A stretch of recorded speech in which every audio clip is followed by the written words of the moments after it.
Henry and Steve McCabe this afternoon. I really did want to get to this. Away from black pudding, away from sausages. Now a hungry Whanganui man is on the hunt for a quintessential Kiwi hamburger. He was stunned. I can relate to this actually, to discover beetroot is no longer a staple ingredient. Once thought to be as Kiwi as pavlova or pineapple lumps, beetroot, for goodness sake, has disappeared from the menu on most burgers being served up. Jeff Horn, look, he was appalled to discover when he inquired that most people ask for it not to be included in a burger when ordering. So many outlets have stopped it. He's astounded that the younger generations... the younger people, they're turning their nose up at the beetroot on a burger tradition. So around the panel, what do you think? Do you think a beetroot is an essential part of a good burger? Me first, absolutely. I do think that beetroot is a lovely addition to a burger, but I remember the first time I made a beetroot soup for my daughter, and the next day she found out the impact that beetroot has on you. And I think that there may be some millennials that don't like the impact that beetroots may have on you the next day. I think that definitely talks to how much you're putting on your burger. Or how much borscht you serve your children. Exactly, yeah. Love borscht. I mean, when I first got here, about 10 years ago, McDonald's... Do you have burgers in England? Yes. Well, I wouldn't know. I always eat black pudding, so what other food do you need? Seriously. Keep going. No, I'm just keep going. waiting for the more anti-immigrant snark. No. Seriously. No. Bloody racist on our NZ. It's terrible. Yeah. So I take it you have. So do you have beetroot in your burgers? No, I'd never seen it here until I got here. In fact, I remember showing up at McDonald's and seeing they're advertising Kiwi burgers, and that's actually the particular brand at the time, and it had. I mean, there were two things, actually. Your man's not mentioned the other one. The two quintessential ingredients in a Kiwi burger were beetroot and fried egg. And I'm thinking, this is fantastic. This is a whole new civilised world that I'd never known existed. I mean, add black pudding to the mix, I'm in heaven. It was perfect. I'll tell you what, they'll be out next week at McDonald's. I remember a very famous Italian designer came to New Zealand a few years ago, and she said, "Oh, you people are barbarians. You eat beetroot, and this is big food in my country." And I thought, yeah, but in your country you eat horses. And they're delicious as well.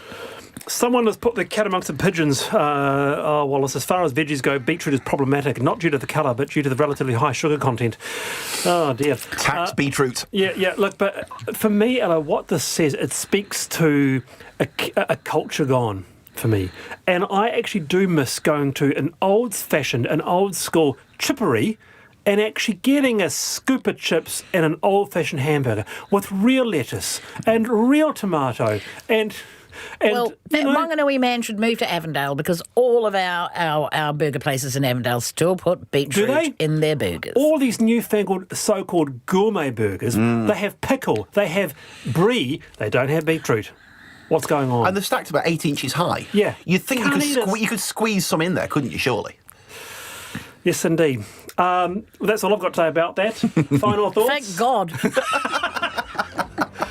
You've been both... We traversed the topics today, didn't we? From black pudding to drug testing to the Kiwi jihad. Ella, Henry, Steve McCabe, thank you very much. Thank you. Thank you. For being with us. It's good to have you both back. Thank you. I'm Wallace Chapman. See you tomorrow, bright and early, 3:45 for Friday's panel. Tabor Khan, Dean Hall on tomorrow. See ya.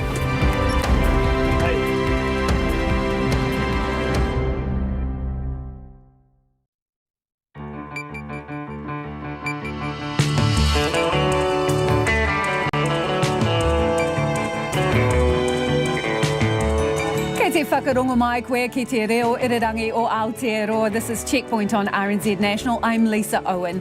E haere nei, worried Raitahi locals gather to hear the fate of State Highway 4 after a massive slip took out part of the road, putting the squeeze on local businesses. What's the workaround and how long before it's fixed for real? Allegations of New Zealand First MP Clayton Mitchell behaving badly at a Tauranga bar. Fake news, he reckons. The government spent almost $70 million on motel accommodation and food grants in the past 3 months. So is it a sign the system's broken or that people are getting the help they need? The All Blacks team is unveiled for Saturday's sudden death match, and beneath the deep it ain't great, according to a new Marine report. Check us out on Sky Channel 83. RNZ News at 5. Kia ora, ko Susana Leata with DNA. The government and National say they will try to reach consensus over draconian new powers to deal with returning foreign fighters. National's leader Simon Bridges and Justice Minister Andrew Little have been trading insults about political grandstanding over counterterrorism legislation, but say they will be meeting on Monday. Mr Bridges says unless there's good faith negotiating, National won't vote for the legislation at its first reading next week. The Greens are opposed, so National is needed to get it through. Mr Little says he'll sit down with Mr Bridges on Monday. Two of the ideas they raise are well worth discussing. He approached me at about 11:30 for the first time this morning, wanting a meeting. I've agreed to meet with him. Andrew Little says, however, he will not budge on National's wish to lower the age for control orders from 18 to 14. New Zealand's First Leader Winston Peters says a video of MP Clayton Mitchell in a bar on Saturday night clears him of any wrongdoing. Mr Mitchell was kicked out of a Tauranga bar after an incident with security and a bartender. It's been reported that Mr Mitchell and a friend were repeatedly asked to move from an area of the bar that was blocking staff access. Mr Mitchell says he wasn't aggressive in any way, and the security staff overreacted and owe him an apology. He also denies reports that he accidentally hit a female bartender on the side of the head with a glass, labelling this fake news. Mr Peters says a video of events shows any concerns about Mr Mitchell's behaviour are not justified. Now look, you're just scaremongering, making it up as you go along. Why don't you look at the video? That exonerates Mr Mitchell totally. Winston Peters says while he hasn't seen the video, someone he has enormous trust in has described it to him. The Ruapehu District Mayor has reassured worried Raitihi residents they will be able to get to hospital in an emergency despite the massive slip on State Highway 4. The road between Whanganui and the central North Island town has been closed for most of this month, with a 1-hour diversion via Ohakune bypassing Raitihi altogether. At a public meeting this afternoon to update residents, Mayor Don Cameron said anyone who has a heart attack or other life-threatening medical event would be helicoptered out.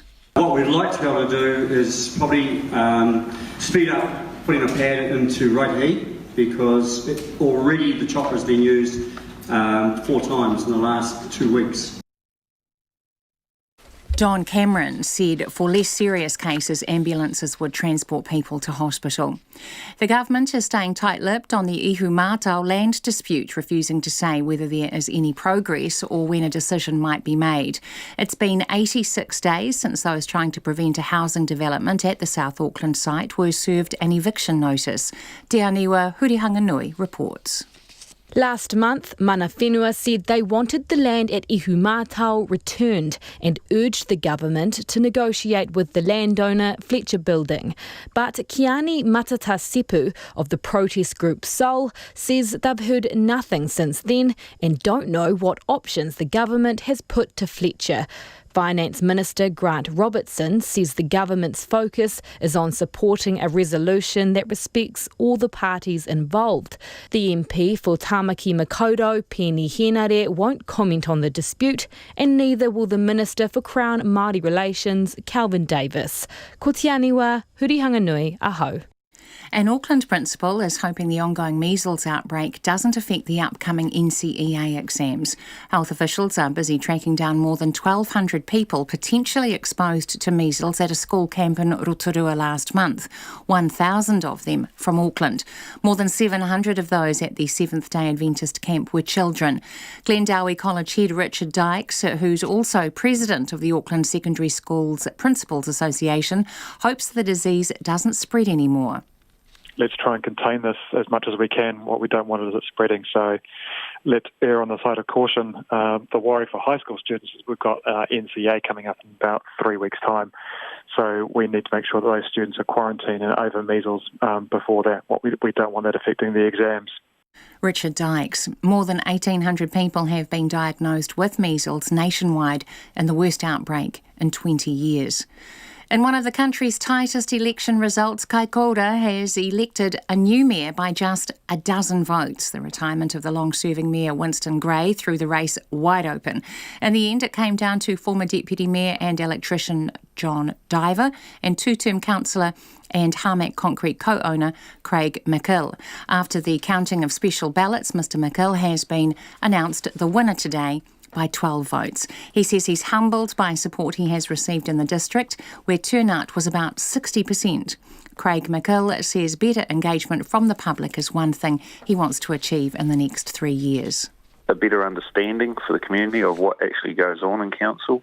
There's definitely a misunderstanding about a lot of things. So I think there's possibly a lot to do with a little bit popping up on social media and then everyone jumping on the bandwagon. The new mayor of Waikato, Craig Mitchell. It's 5:05.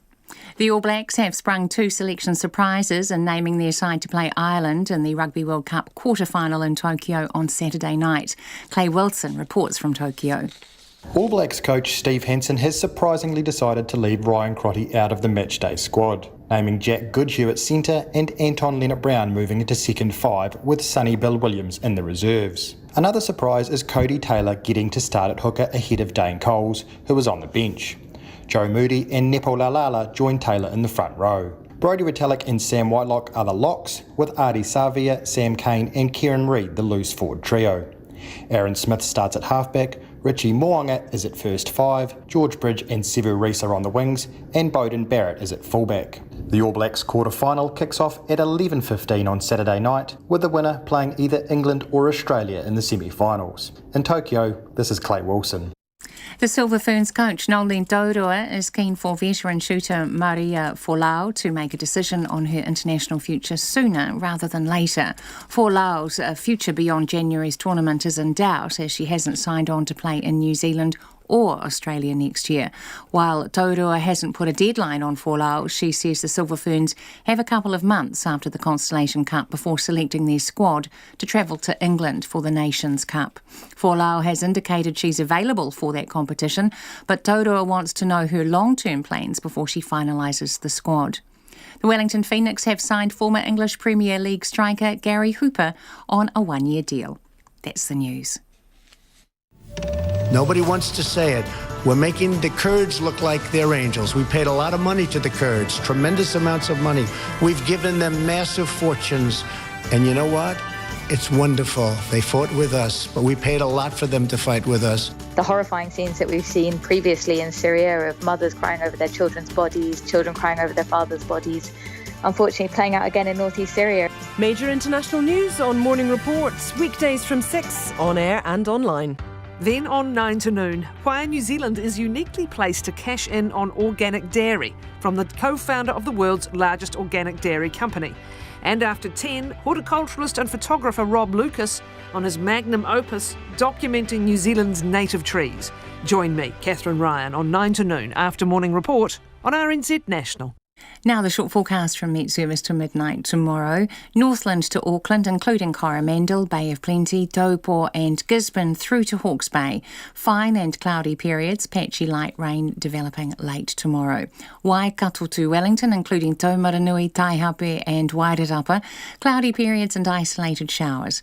Occasional rain from Taranaki southwards from tonight. Nelson, Bulla and Westland, a few showers in Bulla and Westland, then rain throughout from this evening. Heavy falls are possible tomorrow. Marlborough and Canterbury, scattered rain developing tonight, widespread at times tomorrow. For Otago, Southland and Fiordland, a few showers, mainly inland, clearing overnight. Rain developing in North Otago tomorrow morning, then spreading elsewhere by tomorrow afternoon. Chatham Islands, rain and low cloud easing to showers this evening, then clearing tomorrow. Rain developing late tomorrow. RNZ National, it's 9 minutes past 5. Thanks, Susanna, and thanks for joining us. This is Checkpoint, and I'm Lisa Owen.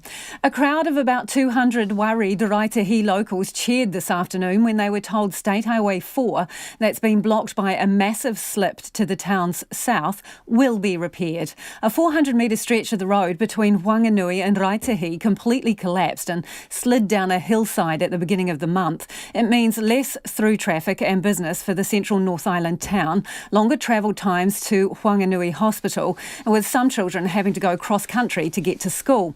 And locals are worried Raitahi could turn into a ghost town if the highway's not fixed quick smart. But I just want to acknowledge that there is a nervousness that goes on with this, and we don't want to see red tape squash us into having this community. Already in the last few days, I've seen that there's been such a drop in the traffic, and we don't want to see A, isolation, B, that businesses suffer too much, and C, just red tape pushing us aside and saying, no, this is not going to happen.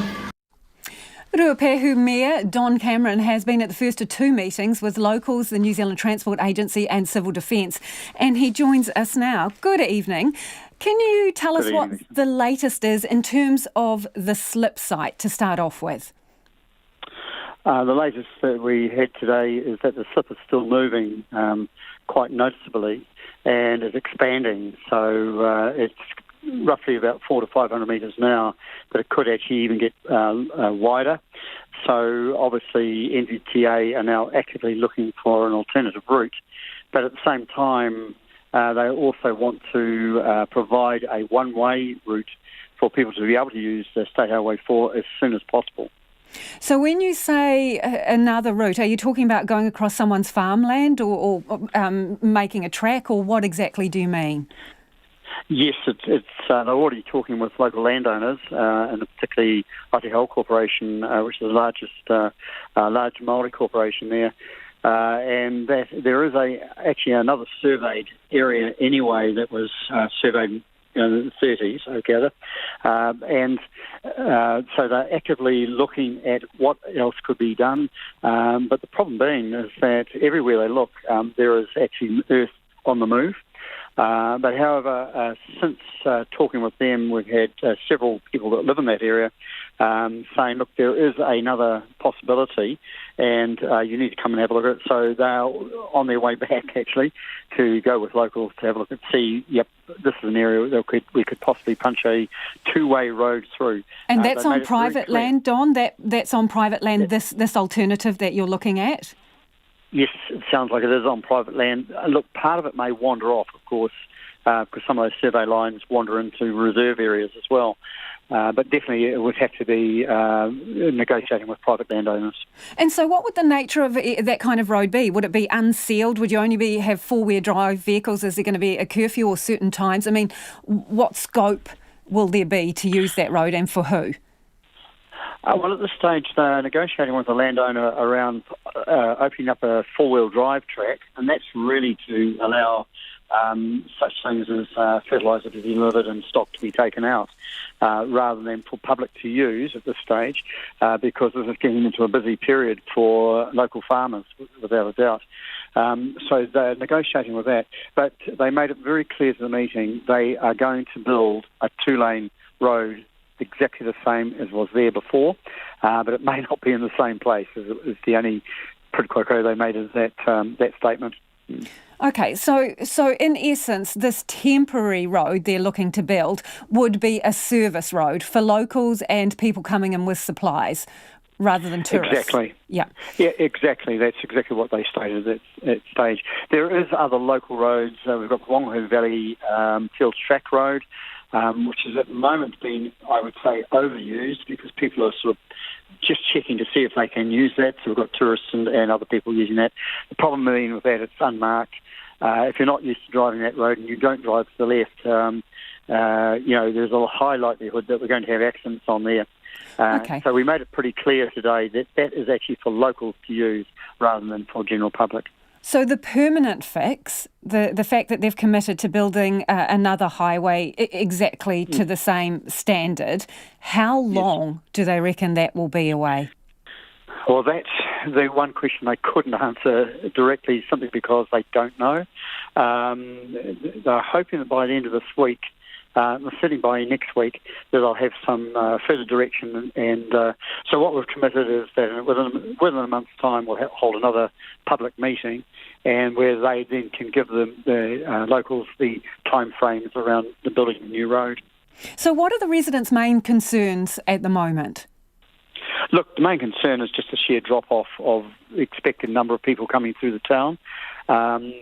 So what we're doing now is working with our local Visit Rupehu, our RTO, and with the business owners and looking at different types of promotions, better signage to direct traffic into Raitahi, and such things as using Facebook to invite people to come in. And already I gather there's about 30-odd people coming from Taumarunui this weekend to spend a day in Raitahi, using the facilities here and going to the Dinosaur House as well as using the cafes. So, and when people heard that, you could see the feeling was, we are one big community, let's help each other. And that's the way the community, people that left here, I think had that feeling that people are right behind them. So how significant is the drop-off in through traffic? Can you give us an idea of how many people would usually use that road, and what's it like right now? So usually it's up to 2,000 vehicle movements a day, of which there's about 365 truck movements going past Raitahi on State Highway 4. That has now come down to probably a couple of hundred that are coming through using the road from Okuni to Raitahi and down to Piviriki. That's got to hurt. Yes, it does, without a doubt. But at the same time, talking with the businesses, as I've said, we're ready to do whatever promotion and signage is required to bring the traffic numbers up. And it will happen, without a doubt. The signage that has on State Highway 4, north of Raitahi, states that Raitahi is closed. The State Highway 4 is closed at Raitahi. That's not true. It's closed beyond Raitahi. So those signs come down tonight, and new signs will come up and with telling people that Raitahi is open, and you can go east-west through Raitahi down to Piviriki and onto the River Road. Okay, there's also been talk about, obviously, access to health facilities in Wanganui Hospital. We know there are some people who go there for dialysis, so not a situation where you need to be chopped out because you've had a heart attack or an immediate emergency. What can you do for those patients who have to regularly go to Wanganui? Yep, you're absolutely right. And so we met with emergency services yesterday and with the CEO of Whanganui DHB, Russell Simpson, and they have now put plans in place for people with long-term illnesses. Sure, if they have to be taken out, it's still going to be a road trip on State Highway 1. The main thing is we need an ambulance station here full-time, in Okuni particularly, and they'll be transferred to an ambulance, say at Taihape or a little bit further on, and then the ambulance comes back. But anybody with status 1 or 2, such as kidney failure, sudden failure, or road accident, definitely a chopper will be used. But you are now going to bring in an ambulance to be permanently stationed there for this purpose? Yes, so the St John has made sure that they're working with Taumarunui Hospital as well as Whanganui Hospital to make sure an ambulance is always stationed in the southern part of Rupehu. Simply because of the number of people that are visiting here, we need it. Okay, so what can you do about relief for the business community? And I know you're changing signage, you're going to do a publicity campaign, but is there any suggestion you can go to the government for assistance or set up a mayoral fund? Are you making moves in that direction? Look, yes, we will be, no doubt about that. What we do need, though, is some time frames around that. And that's been the problem with the meeting today. We still don't know how long this is going to be, but we've made our commitment to the community that we will do anything, including making business cases to the government around support for the community and businesses, and we can do it ourselves as a council anyway. And we're getting that underway straight away, as I said, with Visit Rupehu, making sure that people know Raitahi is open, and we're working with Google Maps as well to make sure that they understand that as well. Don, have you had any initial conversations with government? Look, only with NZTA at the stage. We're well used to making business cases to the government now around roading. But what we need is to get some timelines around that, and then we'll be straight into government. The one thing NZTA made the full commitment was that, though, any changes or any upgrades we need for our alternative routes will be fully funded by NZTA, not by a ratepayer. Appreciate your time this evening. That's Don Cameron, who's the Ruapehu District Mayor, talking about, well, how they're going to get around this road closure.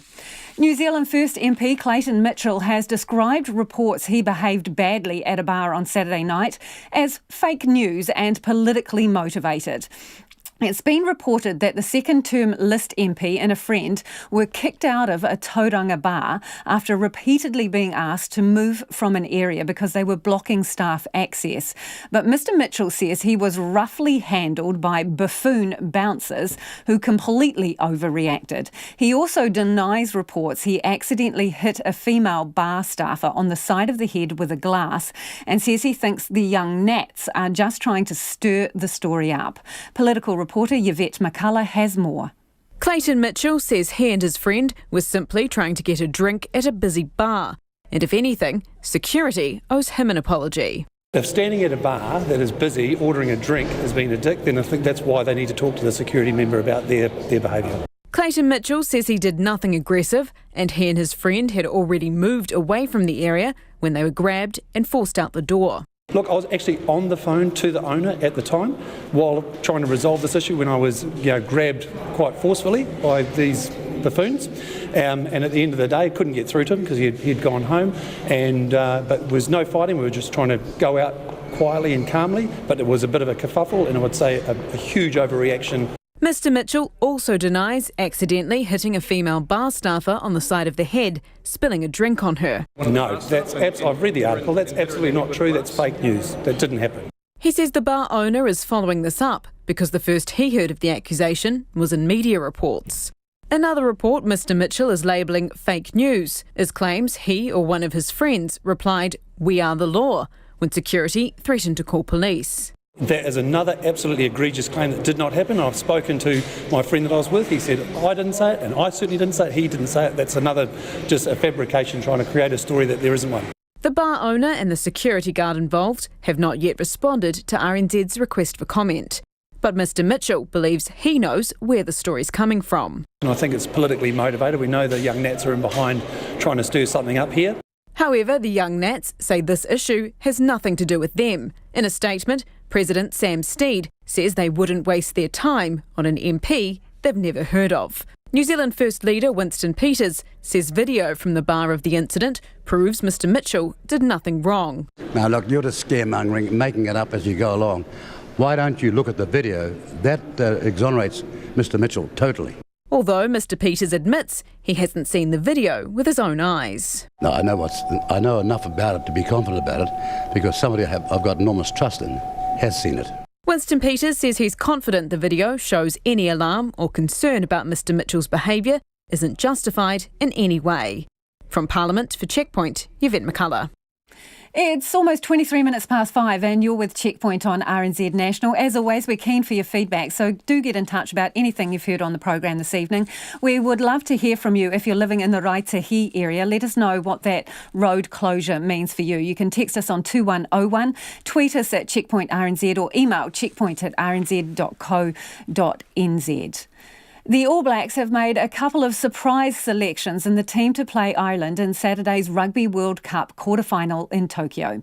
All Blacks coach Steve Hansen has left Ryan Crotty out of the matchday 23 and fellow midfielder Sonny Bill Williams is on the bench with Jack Goodhue named at centre and Anton Leonard-Brown at second five. Another eyebrow raiser is at hooker where Cody Taylor starts ahead of Dane Coles, who is on the bench. The rest of the team is as expected. Brodie Retallick and Sam Whitelock are the locks, with Ardie Savia, Sam Cane and Kieran Reid the loose forward trio.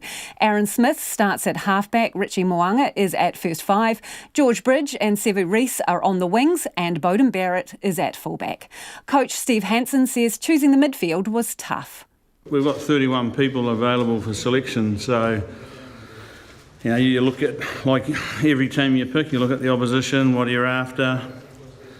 And the midfield was no different. You come down to having more people good enough to start than you have to leave out. So, in this case, Ryan's missed out, and doesn't mean to say that if we are fortunate enough to go further into the tournament that he won't make the next team. But just for this game, we felt the combination of Jack and Albie and Sonny was the one for us. And Hansen says Taylor and Coles will both get plenty of game time despite Taylor being in the run on 15. He says he'll use the two hookers as a 1-2 punch and either could have started. Hansen believes the All Blacks' depth on the bench could prove their point of difference. We could have played them either way round really because we've got a good 1-2 punch there. Both of them are world-class players. We just, again, felt that Cody starting would be good and have a bit more of Coles's energy at the back end of it. But, either way, it's a 1-2 punch. It's pretty fortunate to have two world-class players in that position. Rugby reporter Joe Porter joins us live from Tokyo where the All Blacks press conference has just taken place. Evening, Joe. What do you make of the team? Because there's a couple of interesting calls, yeah? Yeah, absolutely. I was surprised to see Cody Taylor start ahead of Dane Coles at hooker.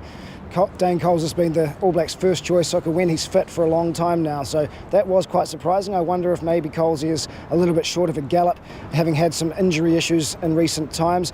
But I guess, like Hansen said, they will use them as a 1-2 punch, and we all know that Dane Cole's niggle, his energy and his utter desire to win will be important in the dying stages if they are coming from behind.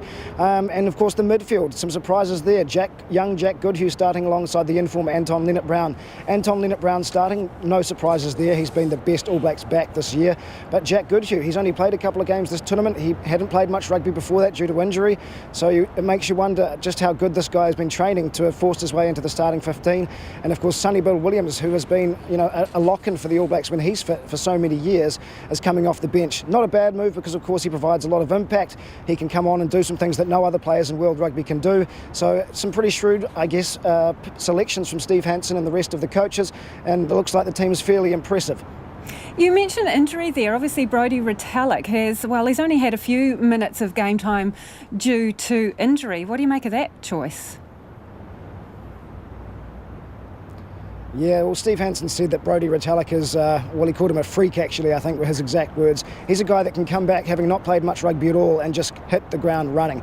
You've seen it before when he was injured earlier this year, coming back into the squad and he really didn't miss a beat. So he's one of those guys that loves playing rugby, he loves winning, and when he's on form, he's the best forward in world rugby, at least the best lock, that's for sure. So certainly Brodie Retallick is possibly short of a gallop, but I think he'll make up for it with heart and what Hansen called the engine room that he really brings to this game. He certainly has a big ticker and a big drive and like I've said before, a desire to win. So Brodie Retallick, when he is fit, you simply have to have him in the team.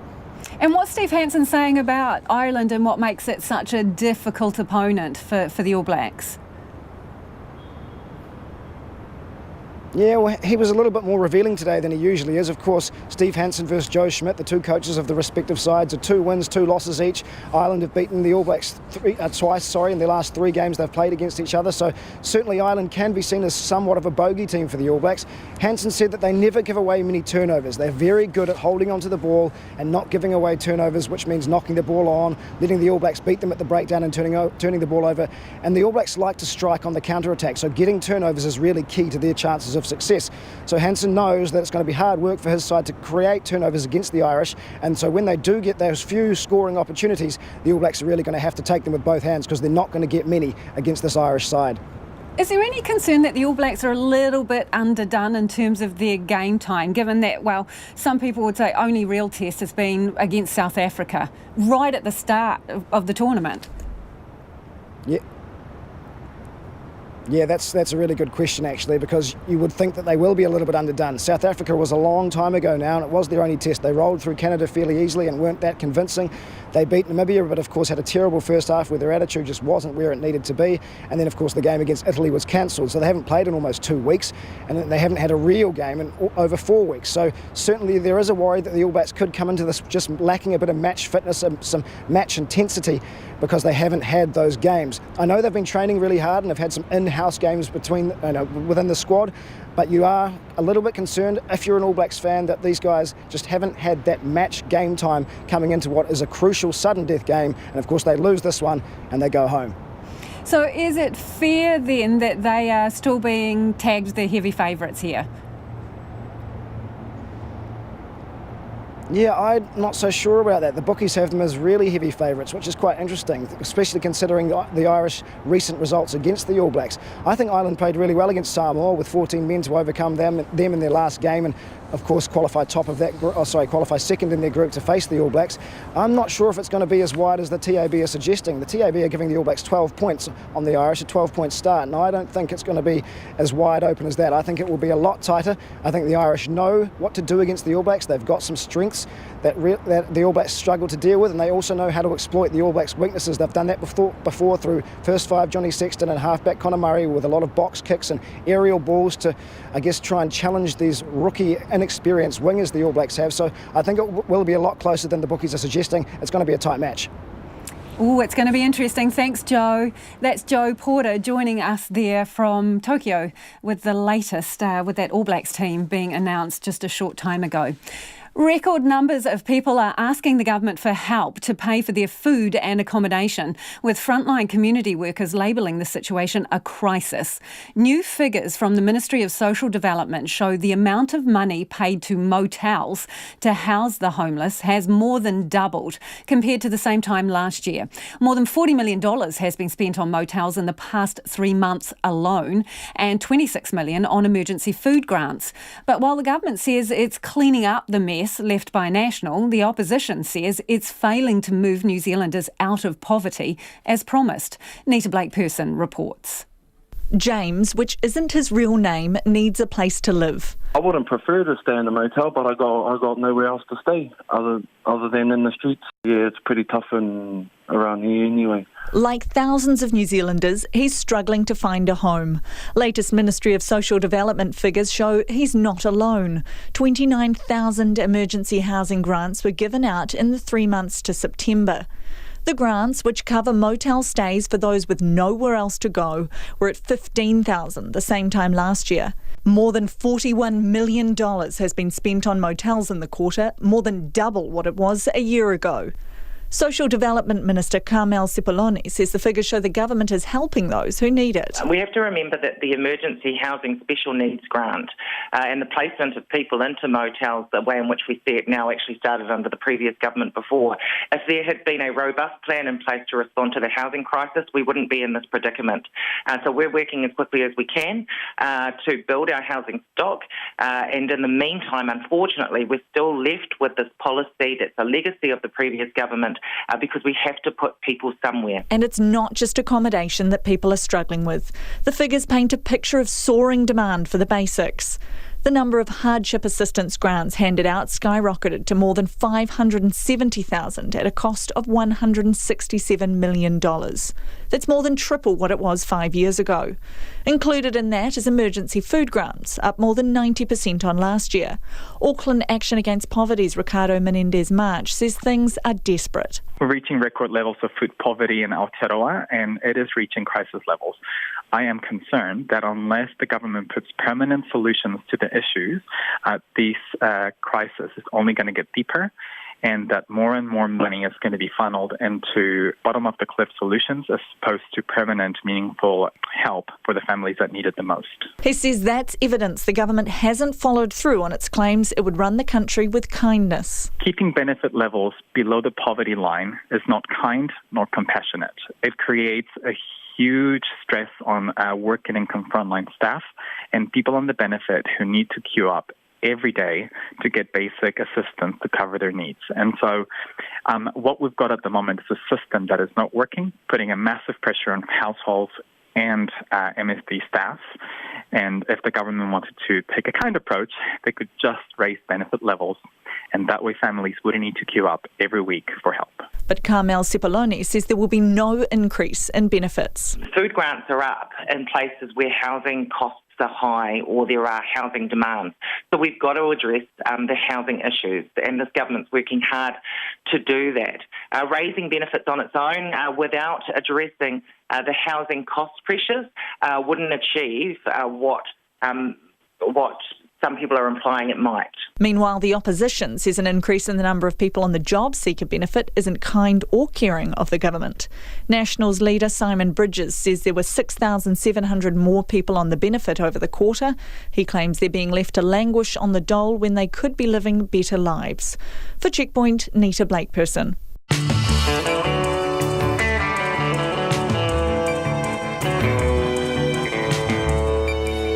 Up on Checkpoint on RNZ National, the latest snapshot of our oceans doesn't make for a pretty picture. Could proposed terror laws fall prey to politicking? And it's the return of the blob, and we're not talking about a French remake here. It's an actual creature unveiled in Paris. More on that later, but we'd love your feedback on anything you've heard on the show today. I'm interested in what you think of those MSD figures. So 70 million spent on motel accommodation and food grants in the past 3 months. Is that a system working well, people getting what they need, or is it a broken system? You can get in touch by text 2101, tweet us at Checkpoint RNZ, or email checkpoint@rnz.co.nz. Let's go now to Susanna with the headlines. Sorry, a little late, Susanna.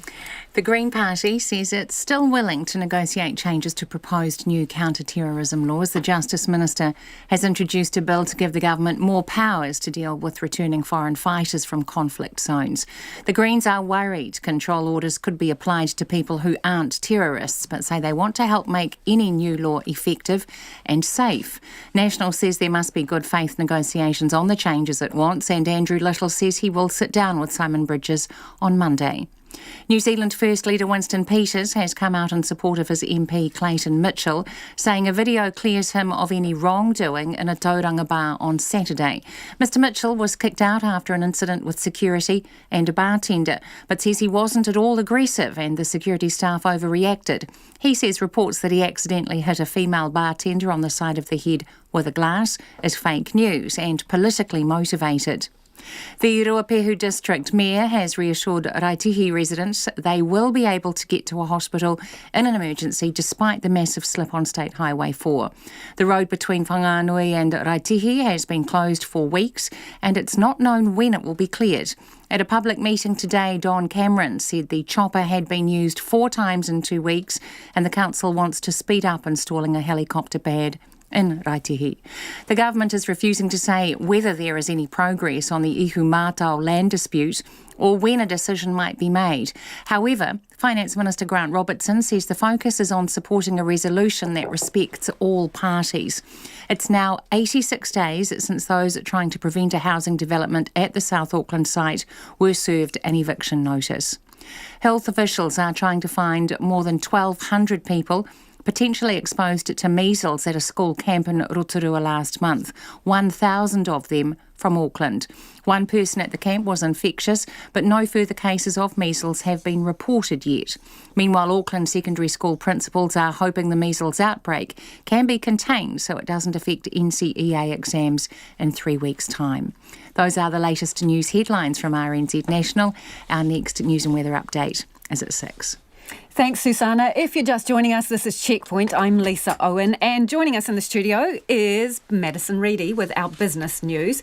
Maddie, so Sky TV had its annual meeting, and this is really interesting because obviously we're waiting to see what goes on with the deal that they are wanting. I have an answer for you. Yeah, so this is the rugby rights deal. Yep. This is, so yes, certainly it was an interesting meeting today and long awaited as well. There was lots of action that was due to go on there today, and it certainly did. So this was the first time that the new chair, Philip Bowman, who actually started only 2 months ago in September, and the new chief executive, who's been in the job about 7 months, Martin Stewart, had the chance to actually front up to shareholders, and shareholders actually had the chance to question them too. Now, they did make, obviously, a real effort to try and excite their shareholders today. Not only were there new faces of Philip Bowman and Martin Stewart also on the board, and the entire executive team is pretty much all refreshed, but the meeting was also at a new location. Sky has a new logo, and there was also a bit of a new look from Martin Stewart himself. He was sporting a suit today, which I had not seen him in until today, so that was a bit odd from him.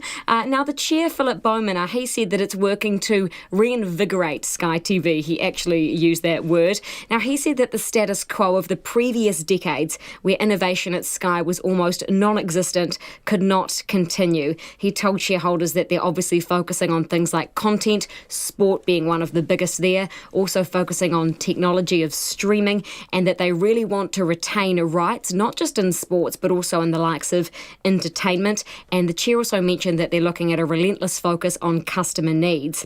Now, he did tell them that that will obviously cost, that any cash the company generates and earns is going to have to be reinvested to future-proof it for growth in the long term. Now, shareholders have had a lot to mull over, the SANZAAR rugby rights deal being one of those. Also, the fact that the company has had record low share prices and its market value has sunk quite majorly. It has bounced back up now, but last week it was looking at a share price of around 85 cents, which is the lowest on record ever for the company. Now, coming back to that SANZAAR deal, as shareholders were expected to approve the deal, they did, and in fact they actually overwhelmingly approved this deal.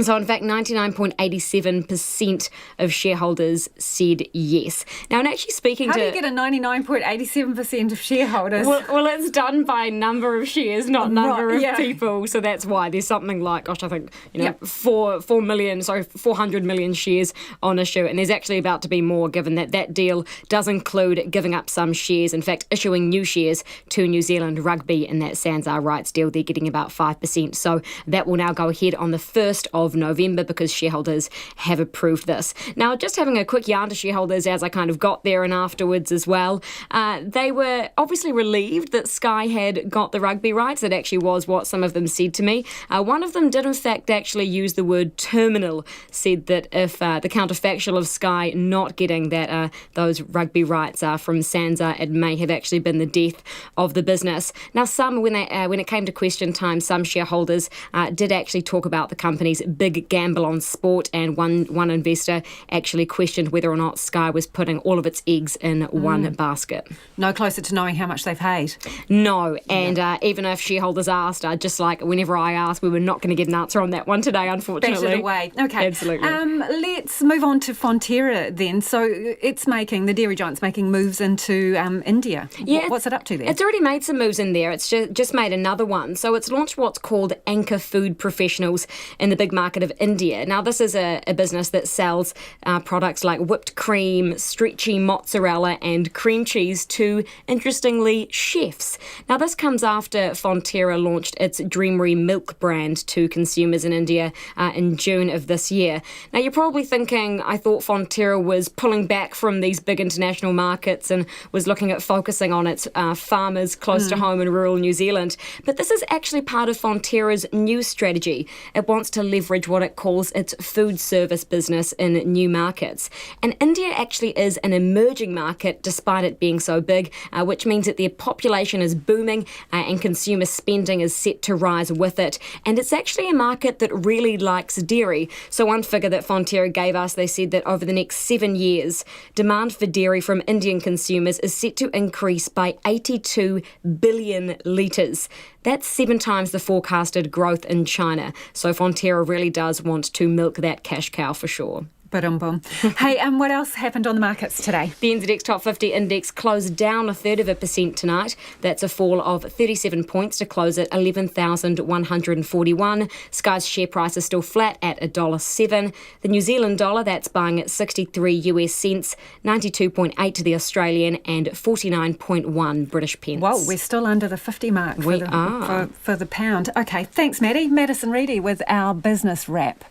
The Justice Minister will meet with the National Party early next week to see if they can thrash out a consensus on new counterterrorism legislation.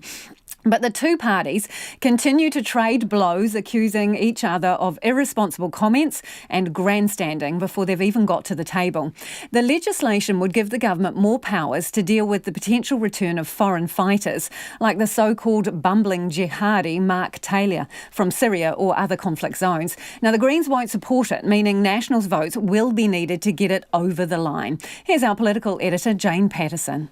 The Terrorism Suppression Bill would give police the ability to apply to the High Court to impose control orders on New Zealanders who have engaged in terrorism-related activities abroad.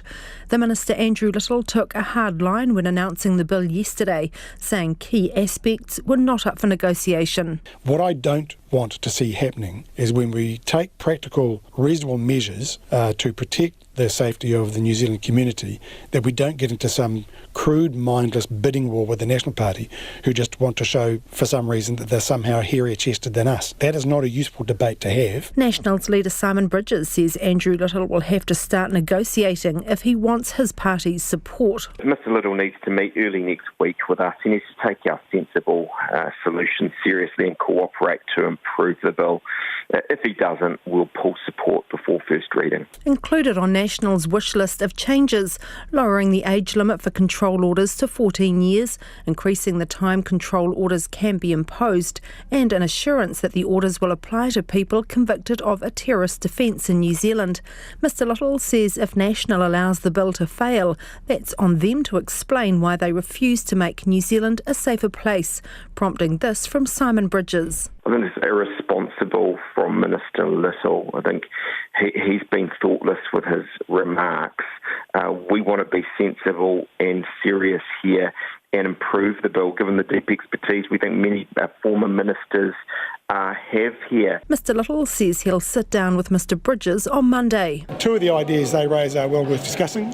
He approached me at 11:30 for the first time this morning, wanting a meeting. I've agreed to meet with him. New Zealand First will support the bill, and its leader Winston Peters says working with other parties is a constructive part of the process. You should be open-minded enough to think that if a thing could be improved by other parties, then let's hear them out. If Mr Little can't get the support of National, his only other option is the Greens, who have expressed concerns about the control orders being applied to people who aren't terrorists. Its Justice spokesperson Golriz Gurraman says the door is not closed on discussions. We want to make good law. We want to make New Zealand's terrorism law effective, and if that means, continuing to talk and make this law better and safer, then absolutely. But time is not on Mr Little's side. The bill will have its first debate in Parliament next week, so the pressure is on him to secure at least initial support from National before that first vote. From Parliament for Checkpoint, Jane Patterson. The latest snapshot of the state of our oceans paints yet again a bleak picture of what's happening beneath the waves. The Environment Ministry's second marine report shows the human activity on the land and at sea, such as coastal development and seabed trawling, is devastating marine habitats, with pests and invasive species taking over. On top of that, the environment, of course, is dealing with the impacts of climate change. Emma Hatton reports. Shipping, fishing, trawling, coastal development, sea level rise, warming and ocean acidification. New Zealand's marine environment is under fire. Secretary for the Environment Vicky Robertson says about 30% of the country's biodiversity is in the sea, and many of them are in trouble. 22% of marine mammals, 90% of seabirds and 80% of shorebirds are threatened with or at risk of extinction. The sea is a receiving environment for what happens on the land. So our activities on land, from the mountains to the sea, are having an impact on what we're seeing in the marine environment. Growing cities, forestry, agriculture, all delivering increasing amounts of sedimentation. That's sedimentation in the form of nutrients, chemicals and plastics, suffocating marine habitats and helping make way for non-natives. Pressure is also coming from sea-based activities like fishing, trawling and shipping. And while fishing and trawling activities are declining, 16% of fish stocks are overfished and 9 stocks had collapsed. Ms Robertson says shipping, the biggest contributor to the maritime economy, was at an all-time high, bringing in new biodiversity threats and making it harder for habitats to remain stable. She says cruise ship traffic is a major problem. That fivefold increase over the last 10 years is pretty significant, I think. From here, you kind of have to ask, well, what is the impact that those cruise ships are having? Given the amount that's coming in, we definitely have to look at what is the solution to that. On top of that, climate change. The marine heat waves of 2017 and 2018 killed off bullkelp in Kaikoura and Littleton. The empty spaces were rapidly colonised by pests. The sea temperature rise also stresses marine life and means the ocean is less effective at taking in carbon from greenhouse gas emissions. Forest and Birds Chief Executive Kevin Haig says the cumulative effect of all of this is dire. We've for so long, 100 years, treated the ocean as if it was a limitless resource and guilt-free, consequence-free dumping ground for our waste. And what we're now seeing, the more we learn, is that both of those assumptions were completely wrong. In laying out what is known about New Zealand's marine environment, the latest report also highlights how much is missing. Government statistician Liz McPherson says there are critical gaps. Things like we've got really limited data on waste and contaminants in the marine environment. We need to have better data on biodiversity and ecosystem services, and we've got really little data on things like coastal environment, human-caused modification, those sorts of things. She says that's simply due to the size of what officials are trying to get a handle on. The continental shelf gives us a land mass as great as Europe. Gives you some idea of the scale of the task, and we know less about this environment than we know about pretty much anything else. Stats NZ is working to make sure that when the next report rolls around in another 3 years' time, more data from a wider range of sources, like community groups and local councils, can be included. For Checkpoint, Emma Hatton. It's almost 10 minutes to 6. I'm Lisa Owen and you're listening to Checkpoint on RNZ National. This next story is just fascinating. It's the blob. Well, that's what they're calling it. It is a mysterious new organism unveiled at the Paris Zoological Park, and staff don't know if it's a plant or if it's an animal. It can move without legs or wings, and it heals itself in 2 minutes if cut in half. The BBC's Tim Ormond has the details.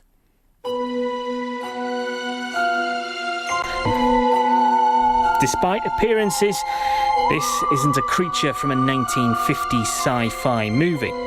This is the blob, one of the strangest life forms on Earth.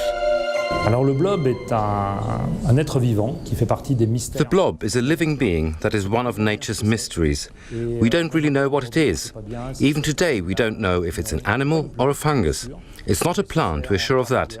But is it somewhere between a fungus and an animal? What we do know is it's part of the Myxomycete family, a kind of slimy mould. It doesn't have a mouth or stomach or eyes, but it can detect and consume food, usually bacteria or fungi. And it can move too, slowly, very slowly, almost creeping in fact. We see evolution, but we don't see it growing directly with the naked eye. You have to come back 2 hours or even 4 hours later to really see the evolution. If you cut it in half, it can repair itself within minutes. A fascinating and mysterious creature. Who knows, maybe one day we will discover the secrets of the blob. Fascinating stuff. That was Tim Ormond in Paris. And if you were listening to that, what it looks like is quite a thick cobweb, and it's bright yellow, a very bright clear yellow, and spreads out like a cobweb and attaches itself to things. Don't know whether it's friend or foe. Occupiers of the disputed land at Ihumātao have been shut out of talks with the government about finding a resolution, saying they haven't had any direct contact with ministers in over a month. The Māori King announced last month that mana whenua had reached a consensus that they want the land returned and urged the government to negotiate with the land's owner, Fletcher Building. But 86 days after the occupation at the South Auckland site gained national attention, mana whenua say they've been left in the dark and are no closer to finding a resolution. Te Anawa Hurahanganui reports. It's been 3 months since those defending land at Ihumātao from a planned housing development were served with an eviction notice. In that time, there have been hour-long standoffs between occupiers and officers on the front line, a hikoi to the Prime Minister's electorate office, and protests inside Auckland Council offices. Then, a month ago, mana whenua announced they were now united in their position that they want the land returned, but Ihumātao Sepu, a member of protest group Soul, says they haven't heard from the government since. We haven't had any direct contact from anyone within the government or from any higher level representatives of Fletcher's. One of the things I do know or have heard is that the government have listened to the King's advice and have begun having conversations with Fletcher, but we're really not sure where those conversations are at, and I'm a little bit disappointed that they're not happening fast enough. Kiani Matatasepu says the delay isn't good enough and suspects it has something to do with the government treading carefully before the next election. It's just ridiculous, really. I mean, this is a significant situation here in Aotearoa. I mean, I don't know whether this is a stalling tactic. I don't know whether they're still trying to figure out which way is the best way to go in the polls. Let's be real here. I think what the government needs to be looking at is doing the right thing, not doing the thing that's going to win them the most or the least amount of vote. Finance Minister Grant Robertson met with Fletcher Building last month to discuss possible options, but won't say what was said or give a time frame of when a decision might be made. In a statement to RNZ, he says the government is focused on supporting a resolution that respects all the parties involved and is mindful of open heritage claims, the importance of not reopening treaty settlements and commercial interests in the site. Neither Māori Development Minister Nanaia Mahuta nor Tāmaki Makaurau MP Penny Henare would comment. The Minister for Māori Crown Relations, Calvin Davis, is keeping tight-lipped too. Yeah, that's not an issue that I'm responsible for. You'd have to ask probably PMO. PMO, Prime Minister's Office, who referred us back to Grant Robertson. Fletcher Building also declined to speak, saying there was no update. The only person who does want to talk about Ihumātao is National Leader Simon Bridges. I think we've got the worst of a bad situation. We're 80 days in and nothing is happening. And I think that's because the Prime Minister, having stuck her oar in, now isn't sure what to do. Because if you're on the one side of this and you're Fletchers, you're not building any houses and you're seeing the value of your land go down. If you're on the other side, you are no closer to seeing a resolution of those land issues. It just simply drags on. And while it is dragging on, mana whenua remain optimistic about the prospect of having the land, once stolen from their ancestors by the Crown, returned eventually. And in the meantime, they're pledging to occupy Ihumātao for as long as it takes. Mo te hōtaka o te ahi pō, ko te aniwa, hurihanga nui, aho. Overseas now to, well, an alleged fraud. An investigation in the Netherlands has established that only 1% of all tulip bulbs sold at Amsterdam's famous flower market ever produce a bloom. And the research on behalf of the City Council and the Dutch Bulb Growers Association shows those bulbs that do flower very often have a bloom that looks nothing like the one on the packaging. Investigators say it's now obvious consumers are falling victim to a chronic deception. The BBC's James Waterhouse has been investigating. When it's spring again, I'll bring again tulips from Amsterdam. Or so you'd think. The song Tulips from Amsterdam is best remembered for this 1958 version by Max Bygrave. I can't wait until the day you fill these eager arms of mine. It was inspired by the city's famous flower market, but today seems a little rose-tinted. After deciding something didn't smell right, both Amsterdam's council and local tulip growers commissioned an investigation into the tulips being sold. The study involved buying 102 packets of bulbs from 15 sellers in April, then planting almost 1,400 bulbs. Only 14 plants, that's 1%, produced flowers. The rest didn't grow any kind of plant at all. Some vendors admitted to local media that some stalls do sell rubbish, claiming it puts the whole flower market in a bad light. Ilse Grek is Amsterdam's head of economic affairs. The tulip is our national flower. It's loved among tourists and locals alike. And I find it shocking and completely unacceptable that consumers are being structurally misled. Since being imported from the Ottoman Empire 400 years ago, the tulip's become the Netherlands' national symbol. But investigators reckon this deception, mainly on tourists, has gone on for 20 years. It's now in the hands of the Dutch consumer watchdog.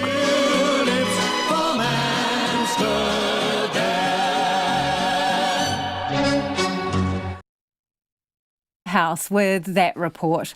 Let's get to some feedback on some stories that we had earlier in the program. On the Raitahi, this is State Highway 4. There has been an announcement today it will be fixed, and they're making moves to create a temporary road, off-road, for four-wheel drive vehicles on private land. This person says, I drive to Wellington to Auckland most months, normally via Wanganui, where I have friends and family. Having State Highway 4 out means Wanganui missed out on a few $100s of spend each way, and Raitahi misses out on a coffee in each direction. Hopefully NZTA can move faster than the Manawatu Gorge to open this road, they say. On the number of emergency grants for food and for housing, Tessa says, no housing crisis where I live. My benefit just doesn't cover basic costs. Worse than that, it means no dentists, orthotics, new bed and sofa, both of which are now causing hip problems. I am still paying wins back for firewood and shoes that are now dead, says Tessa. Another texter says the government needs to help people with accommodation and are lagging, not living up to their promises. On the other hand, David says the spend on temporary housing shows a commitment to helping the homeless where a permanent solution is being worked on, i.e. more housing. It is the intention of getting homes for people that must be applauded. He says things may not always go to plan, but the Kiwi attitude of getting up and trying again is what counts. Well done to the coalition government for having the right intention and not just ignoring as National has done in the past. That from David, as I said, who describes himself as a pensioner. Beth from Christchurch says the housing situation was broken long ago. RNZ News at 6. Ngā mihi nui ko Susana Leata with DNA. Worried Raitihi residents have packed out a meeting this afternoon for an update on plans to deal with a massive slip on State Highway 4. The road between Whanganui and the town has been closed for most of the month, with a 1-hour diversion in place via Ohakune, bypassing Raitihi altogether. At a public meeting organised by the Ruapehu District Council, one woman asked officials from the Transport Authority for assurances that red tape and budget constraints would not hold up work to fix the road. In the last few days, I've seen that there's been such a drop in the traffic, and we don't want to see A, isolation, B, that businesses suffer too much, and C, just red tape pushing us aside and saying, no, this is not going to happen. The Regional Systems Manager for the Transport Agency, Mark Owen, replied that money was not a problem, but it would take time to come up with a plan for a long-term fix. The family of a man who took his own life after walking out of Waikato Hospital's mental health unit in 2015 supports plans for a new unit at the hospital, but wants more to be done in the community. The government is spending $100 million on a new acute mental health facility to replace the Henry Rongomo Bennett Centre. Jane Stevens, the mother of Nicky Stevens, who killed himself, says more and more people are seeking help from mental health services but are missing out. She says she doesn't want the main focus to just be on a new building, as there is so much that needs to be done outside the hospital. If it's just about a building, I mean, that is not going to make the change that we need. And if, the things that need to be put in place are done, then we're not going to have as great a need for acute services. Jane Stevens, the new unit is due to be completed in 2023. The Green Party says it's still willing to negotiate changes to proposed new counterterrorism laws.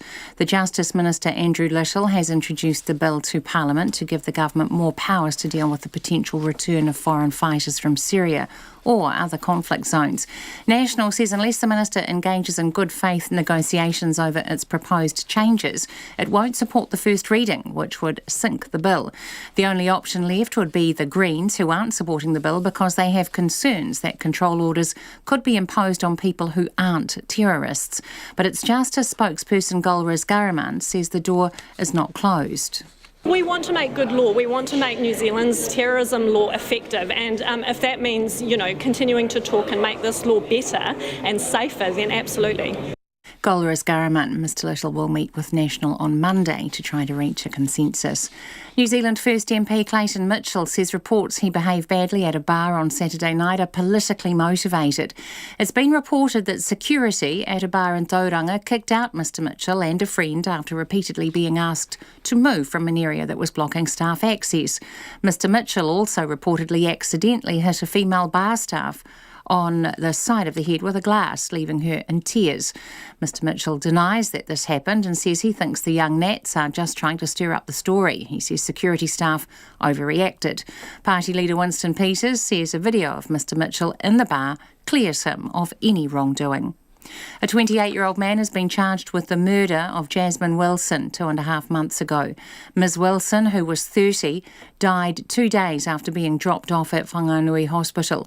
The man also has been charged with 3 further counts of assault on other people and 1 count of threatening to do grievous bodily harm. The police say these charges are not linked to Ms Wilson's death.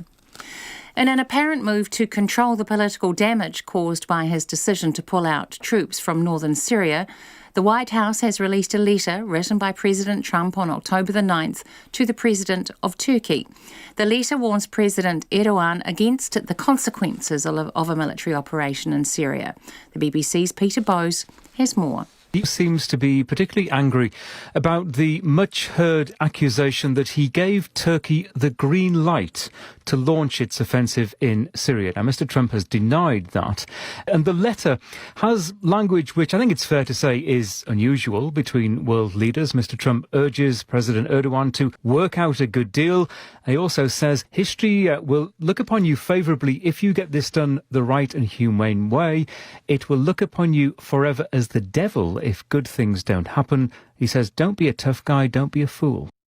The release of the letter came on the heels of an overwhelming House vote to condemn Trump's troop withdrawal from Syria. It's 6:05.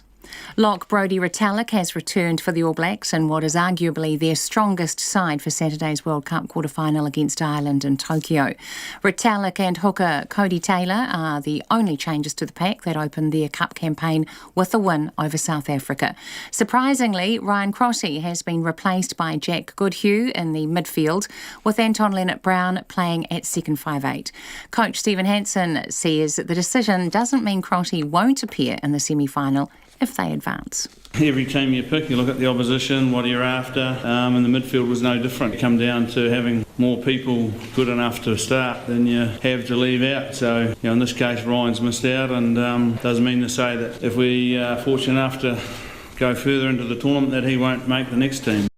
Steve Hansen. The Silver Ferns coach Nolene Dodoa is keen for veteran shooter Maria Folau to make a decision on her international future before the Nations Cup in England in the new year. Folau's future beyond January's tournament is in doubt as she hasn't signed on to play in New Zealand or Australia. Dodoa says they have a couple of months after the Constellation Cup before they have to select the squad that travels to England, but she wants to know what Folau's planning to do. Probably after she plays in Con Cup and probably goes home and reflects as to, or takes the time to reflect, that would help her make that decision. But as I said, I'm not really pushing her. Nolene Dodoa, who also has a decision to make about her future, as she is only contracted through until the end of the Nations Cup. That's the news. Tonight on Nights, Shobha Narayan is on the line from Bangalore, India. Our Changing World reveals the 2019 winners of the Royal Society's Research Honours. Raymond Songapolateli on his adventures as a Samoan Kiwi artist abroad in Germany. And we mark RNZ Concert search for this year's Top of the Classical Pops with this little piece of heaven. After the news at 7 with me, Brian Crump, on RNZ National. Now the short forecast from Met Service to midnight tomorrow. Northland to Auckland, including Coromandel, also Bay of Plenty, Taupo and Gisborne to Hawke's Bay. Fine and cloudy periods, patchy light rain developing late tomorrow. Waikato to Wellington, including Taumaranui and Taihape, also Wairarapa. Cloudy periods and isolated showers. Occasional rain from Taranaki southwards from tonight. Nelson, Bulla and Westland, a few showers in Bulla and Westland, then rain throughout from this evening. Heavy falls possible possible tomorrow. Marlborough and Canterbury, scattered rain developing tonight, widespread at times tomorrow. Otago, Southland and Fiordland, a few showers, mainly inland, clearing overnight. Rain developing in North Otago tomorrow morning, then spreading elsewhere by tomorrow afternoon. Chatham Islands, rain and low cloud, easing to showers tonight, then clearing tomorrow. Rain developing late tomorrow. RNZ National, it's coming up to 6:08. Thanks, Susanna. And if you've just tuned in, this is Checkpoint and I'm Lisa Owen. Authorities in the US say they've taken down one of the world's largest child pornography websites, with hundreds of people arrested around the world, including Australia. It comes after a long investigation into the site, which operated on the dark web and contained more than 200,000 videos. The videos were for sale using the cryptocurrency Bitcoin, as the ABC's Thomas Oriti reports. The US Justice Department has described the website as a large-scale criminal enterprise, one that endangered the safety of children around the world. The site's upload page expressly stated, "Do not upload adult porn." In Washington, US Attorney Jesse Liu has announced the takedown of the world's largest child sexual exploitation market, and that's led to the rescue of at least 23 underage victims who were being actively abused. Indeed, these crimes are so heinous they are difficult even to speak about. The site was called Welcome to Video. It operated on the darknet and it was actually shut down in March last year. But now investigators can reveal it was allegedly run by a 23-year-old man in South Korea who's been identified as Jong-woo Son. He's been arrested along with 337 alleged users of the website living in 38 countries, including in Australia. Peter Dutton is the Home Affairs Minister. We actually had a briefing in Washington last week from the FBI on a very significant operation where the Australian Federal Police and other agencies around the world had been involved. So I think expect to see more of these disruptions. Welcome to Video was understood to be one of the first websites to monetise child pornography using Bitcoin. The digital currency could be redeemed in return for points that users could spend downloading videos or buying all-you-can-watch VIP accounts. Points could also be earned by uploading fresh child pornography. And the aim of using Bitcoin was to hide the identities of the people involved. But for some watching the case, it shows cryptocurrencies don't necessarily prevent law enforcement agencies from tracking criminal activity. Christopher Parsons is with the Monks School of Global Affairs and Public Policy at the University of Toronto. The perception is that Bitcoin permits anonymous, entirely private financial transactions. And in fact, while that may have been the case when Bitcoin first came about, it is dramatically less the case now that major exchanges operate out of the United States and other well-regulated environments. So how easy is it to track these crimes on the dark web? According to Christopher Parsons, challenges remain. Law enforcement officers who are engaged in these activities are massively under-resourced. Really what we need to do is, as a society, think about what exactly should law enforcement be able to do? Do we want to treat child pornography as a regular sort of activity like a break and enter or something like that? Or do we want to treat it like some of the most heinous crimes that we address? It's far from the only investigation of its kind. Last month, Australia's financial crime agency Austrac revealed it was investigating the online platform PayPal on suspicions it's being used to buy and sell child abuse material in the Philippines. While in this case, several people have already been convicted and they're serving prison sentences of up to 15 years. The alleged mastermind is already serving a jail sentence in South Korea, but so far it's not clear if US authorities will be seeking extradition. Thomas Oriti with that report. And back home now, the family of a man who took his own life after walking out of Waikato Hospital's mental health unit supports plans for a new centre at the hospital, but wants more to be done in the community.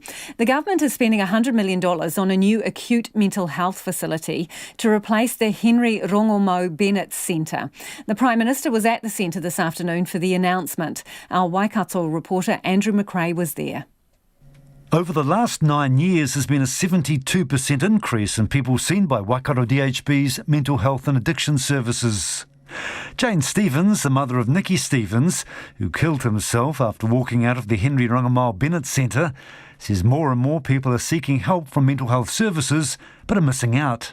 The stories are endless of families trying to get access to support and not being able to. I was just talking to a woman today whose friend had tried to suicide twice. She was found hanging. Fortunately, they managed to save her. They called in the services never came. She doesn't want the main focus to be just on a new building, as there's so much needed to be done in the community. If it's just about a building, I mean, that is not going to make the change that we need. And if, the things that need to be put in place are done, then we're not going to have as great a need for acute services. The Commissioner of the Waikato DHB, Karen Putazi, says the new centre will make a difference. What goes on inside a building is helped by the design of the building. So having calm, safe, welcoming spaces is very important to the services being delivered, and it'll make it so much easier to deliver really good services. Tapora Thompson-Evans is chair of the Waikato DHB's iwi Council. She says the new centre, which will provide a better space for the acutely unwell to be cared for and supported, will be co-designed with iwi. A place that focuses on strengthening whānau, bringing people together, that enables our mana motuhake, a place to recover and return well back to their homes and their communities. Over the last few years, there's been a number of high-profile cases in Waikato, like that of Nikki Stevens, where patients have either harmed themselves or others. The Henry Rungamao Bennett Centre has 53 beds and has regularly been overcrowded due to demand. The Prime Minister, Jacinda Ardern, who made today's announcement, says it's no longer fit for purpose. It's outdated, does not provide the right environment to support a focus on recovery and mental well-being for patients. Now, I would say, though, and I really want to underscore this, it's no reflection of the hard work of the people who work within those facilities. Health Minister David Clark says the new centre will be safer for patients. And we know there's clinical risk in the current setup. It's not just that it's not the ideal environment in terms of the feel, the sunshine, the sense of space, but also that there are clinical risks which we will hope will be eliminated in the new building. The new acute mental health unit will provide up to 70 beds, 20 more than now. Construction's due to start in 2022 and the building's expected to open in 2023. In Hamilton for Checkpoint, ko Andrew McRae-Tene. It's 6:15 and you're with Checkpoint on RNZ National. President Trump has attempted to distance himself from the escalating chaos in northern Syria following his decision to withdraw US troops from the region. He's also lashed out at lawmakers critical of the decision, including during an extraordinary White House meeting that ended in acrimony. Mr. Trump's decision to pull US troops from northern Syria has led to a chorus of bipartisan criticism, as worries grow that Turkey's military offensive will lead to the slaughter of Kurds and the release of Islamic State fighters currently in jail in Syria. Stefan de Souza from CBC filed this report from Washington. So I view the situation on the Turkish border with Syria to be, for the United States, strategically brilliant. Sitting in the Oval Office beside Italy's President, Donald Trump today offered a number of justifications for his actions in Syria that at times contradicted his own officials and, in some cases, the stark reality on the ground. And the Kurds are much safer right now, but the Kurds know how to fight. As Kurdish militants fight off the formidable Turkish forces, Trump seemingly cast aside any loyalty to the Kurds, a one-time valued ally against ISIS, now portrayed by Trump as terrorists. Syria also has a relationship with the Kurds, who, by the way, are no angels, okay? Who is an angel? There aren't too many around. Today, a letter surfaced that Trump sent to Turkish President Recep Tayyip Erdogan. He warned Erdogan to look for a deal with the Kurds, not to be a tough guy or a fool. It was dated after Trump announced he was pulling troops from the region, the same day fighting began. There was never given a green light. They've been wanting to do that for years, and frankly, they've been fighting for many, many years. Trump says he doesn't want to fight forever wars, so he's bringing troops home. But analyst Will Todman with the Center for Strategic and International Studies says this is one case where a U.S. presence was working. This was actually a model for U.S. involvement in the Middle East, which was proving really remarkably successful. Today, the House of Representatives delivered a bipartisan condemnation of Trump's policy in Syria. Shortly afterwards, Democrats walked out of a face-to-face meeting with Trump, saying he had a meltdown. House Speaker Nancy Pelosi. I think that vote, the size of the vote, more than 2-1 of the Republicans voted to oppose what the president did, probably got to the president because he was shaken up by it. Trump was facing a lot of heat from Republicans, like longtime ally Lindsey Graham. He's making the biggest mistake of his presidency by assuming the Kurds are better off today than they were yesterday. That is just unbelievable.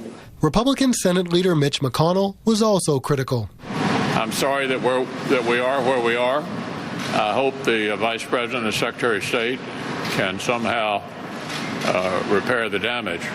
Democrats say the president has no plan to deal with the current Mideast crisis and that his actions have undermined the world's confidence in America. Stephen D'Souza reporting. And to the UK now, and after another day of intense negotiations in Brussels, there's no prospect of a definitive draft Brexit agreement. The UK and EU have been hoping to sign off a revised deal before a summit of European Union leaders, which begins in just a few hours. It's 2 weeks to go to the Brexit deadline. Samantha Hawley reports. In Brussels, negotiators have been working around the clock. A deal, it appears, could be in sight, but there's still no clarity or certainty. Put simply here by the Irish leader, Leo Varadkar. We have a pathway to a possible deal, but there are issues still to be fully resolved.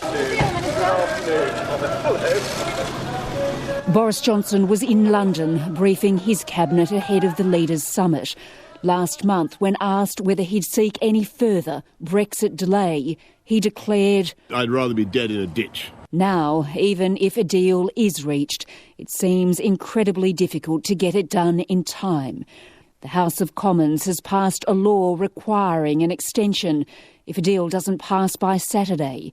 The UK's Brexit Secretary, Stephen Barclay, has for the first time declared that will be adhered to.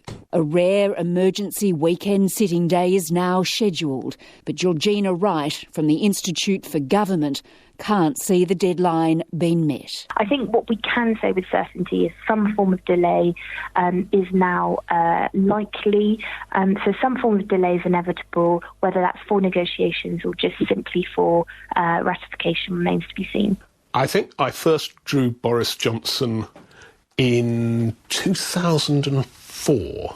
At home in London's south, cartoonist Martin Rowson is working on his latest contribution for the Guardian newspaper. His view, like so many others, is that a troubled time still lies ahead. It is our national crisis. I mean, this is a genuine national crisis of the kind we actually deserve, I think. We've been hideously complacent for centuries. And we've done nothing about it. We've done nothing about our national decline. We've done nothing about growing inequality. We've just thought everything will be fine because we're Brits and we're fantastic. And actually, we're great because we're English. Will this week, in your view, bring clarity? Is this the week? Everybody, this is the crux week. This is it. This is the crunch week. Right? Everything will be wonderfully clear. No, it won't. No, it won't, because whatever the question was, Brexit is not the answer. In Brussels, Boris Johnson will still have to negotiate with the 27 bloc leaders who've remained united throughout the more than 3 years of Brexit turmoil. If he leaves with a deal, he'll rush it back to the House of Commons. But even if he does succeed, he faces a hostile parliament and there remains much uncertainty ahead. The ABC's Samantha Hawley in Brussels. Hundreds of thousands of people signed up to take part in the country's earthquake drill, the Big Shakeout, today. The annual event took place in homes, businesses and schools across the country at 1:30 this afternoon, with almost 800,000 people registering to practice what they would do if a quake hits.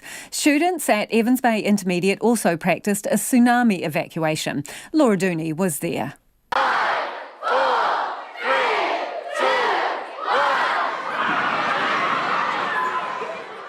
You feel like if it does happen, you know what to do.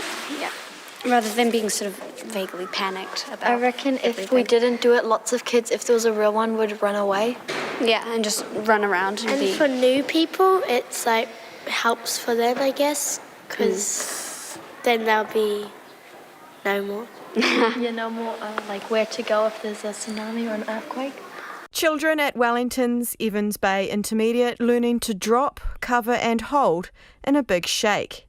Their teacher, Suzanne Try, says the school does drills 4 times a year to prepare for an earthquake, and students need to be prepared at any time of the day. It's really important because they need to inform their families and be aware if a situation does happen, for instance, an earthquake or a tsunami, they know exactly the procedure and can get out quickly. And she says the school does more than just drills to make sure the children are prepared. In Term 1, we had an entire unit focused around resilience and civil defence. So we showed the children what they should be doing, how they should be preparing their families in the case of an emergency.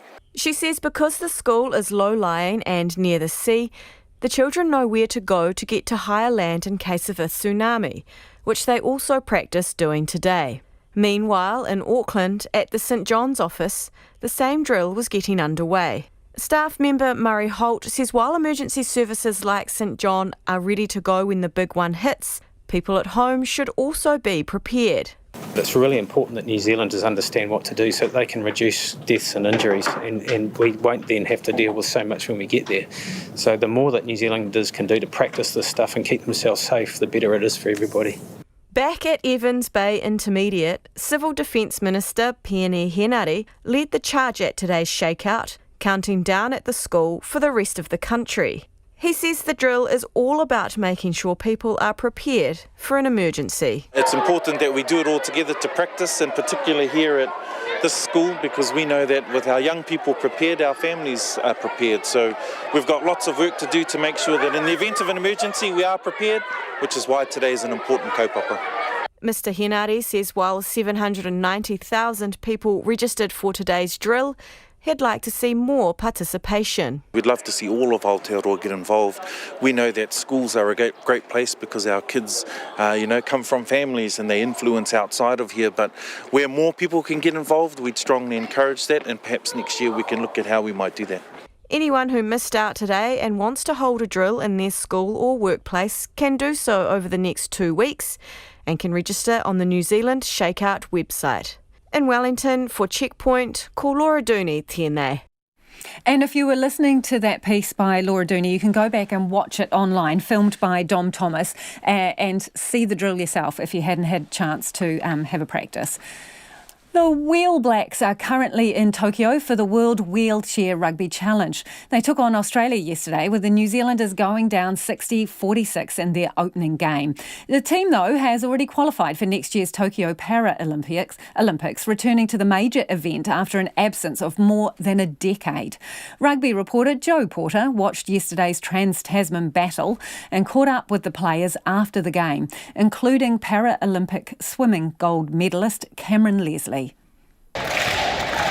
The 9th-ranked Wheel Blacks were well beaten by world number 1's Australia in their first game, and while disappointed with the result, Cody Everson wasn't upset with the performance. It's always tough to lose against Australia, you never want to, but I think there was some awesome patches in that game where we really took it to them, and that was the goal from the start to make them respect us, and I think we did that. New Zealand's second game is late tonight against the United States, with the medal rounds over the weekend. This tournament is a dress rehearsal for next year's big dance, the Tokyo Paralympics, the first time the Wheel Blacks have been at the Games since 2008. Beijing was the last time we went. I wasn't even in a wheelchair then, so yeah, for me personally and for the team, I'm sure I can speak on behalf of all of them. It's an amazing opportunity and we're going to make the most of it. It's not been an easy road for the Wheel Blacks. The team get very little funding, and Cameron Leslie, who's also going to defend his Paralympic swimming title at next year's Games, says New Zealand's geographic isolation makes it particularly tough. It's an expensive sport. We live in New Zealand, so for us to play against a lot of the top nations, we're talking a trip to Europe, and it's not cheap. 1, to get there, 2, to put yourself up, and 3, to get regular exposure to that is expensive. So it's a massive challenge for us, is getting that constant exposure. Leslie will be in the pool and on the wheelchair rugby court at the Tokyo Paralympics, making him one of just a handful of athletes to compete in more than one sport at the Games. I think it's going to be a challenge for me doing 2 sports, that's for sure. But it's not new to me. We train it week to week, 2 different sports, and we've had the last couple of years a few challenging sort of transitions between rugby and swimming. So we're well seasoned at it now. The Wheel Blacks take on the United States in their second clash of the World Challenge late tonight in Tokyo. But before they do that, they're meeting up with another team who are preparing for a big game. They're heading to the All Blacks training as the world champions get ready for this weekend's Rugby World Cup quarterfinal against Ireland. It's something the Wheel Blacks' Cody Everson is very much looking forward to. The team's fizzing just to go see the All Blacks, the best team in the world. And for us, it's going to draw a whole lot of inspiration. We play a few hours after that, so it's going to be a push for us. But this is something we had to do because the team looks up to the All Blacks. So, yeah, we're super excited to see them train, and hopefully it can draw some inspiration and hopefully we can get a win. The All Blacks will need to be mentally tough to get past Ireland this weekend. If they're looking for inspiration, they won't need to look further than the hard-hitting Wheel Blacks. In Tokyo, mō te hōtaka o te ahi pōnei, ko Joe Porter aho. And there's some fantastic pictures in that piece from Joe Porter showing the Wheel Blacks in action. So we'll put it up on our Facebook page and online if you'd like to go back and check it out. The police are appealing for your help with regards to a missing man, Mike McLennan. Now, he's 75 years old and he was last seen in Orewa yesterday evening. He was last seen walking northbound on the Hibiscus Coast Highway at about 5 p.m. yesterday. They've been searching the area today and have not yet located him. He was last seen wearing a red and black cardigan and blue jeans. Now, the police want to speak to any motorists who have got dash camera footage who may have been travelling between Silverdale and Warkworth yesterday between 3 p.m. and 10 p.m. They want to check the footage for anyone matching the description of Mike McLennan there, and they will be out searching again for him this evening. So if you were in the area, you've got dash cam, please check it out. It could help them greatly. And let's just go to a last bit of feedback. We got a lot of it in relation to Nita Blake Person's story about benefits.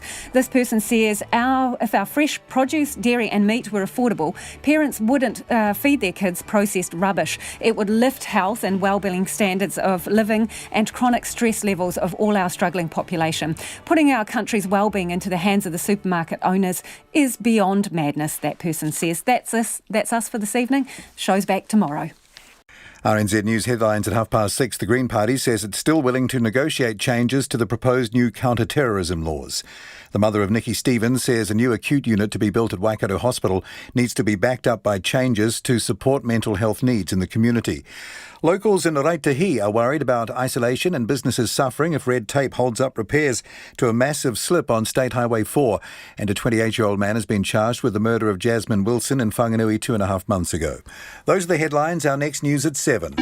Take the pulse of the day's news every weeknight at 10. Everything is changing now. From a prisoner with a minimum of freedom, they are now exposed to a maximum of attention and freedom. Lately with me, Karen Hayes, your late night eye on the latest headlines and the people who are making them. Housing such a key part of arriving at retirement in good shape, and it being such a problem for so many New Zealanders.